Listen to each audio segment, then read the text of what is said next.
The I space relates the extent to which you can structure knowledge to the extent to which you can share it.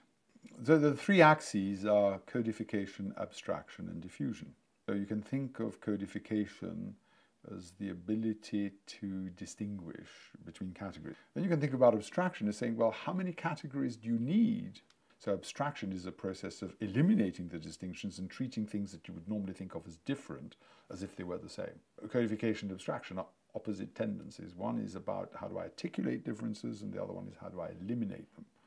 Now those two work in tandem, and if I can work them in tandem, I will increase the degree of structure of my knowledge base, and that affects its diffusibility. That ultimately can be framed in dynamic terms. You create different kinds of information environment as you either structure or unstructured knowledge. For example, highly structured knowledge that can be instantaneously diffused would look very much like a price system and therefore a market process. At the other extreme, you've got knowledge that maybe a Nobel Prize winner has. A lot of it is in his head, a lot of it is tacit, it's an accumulated experience.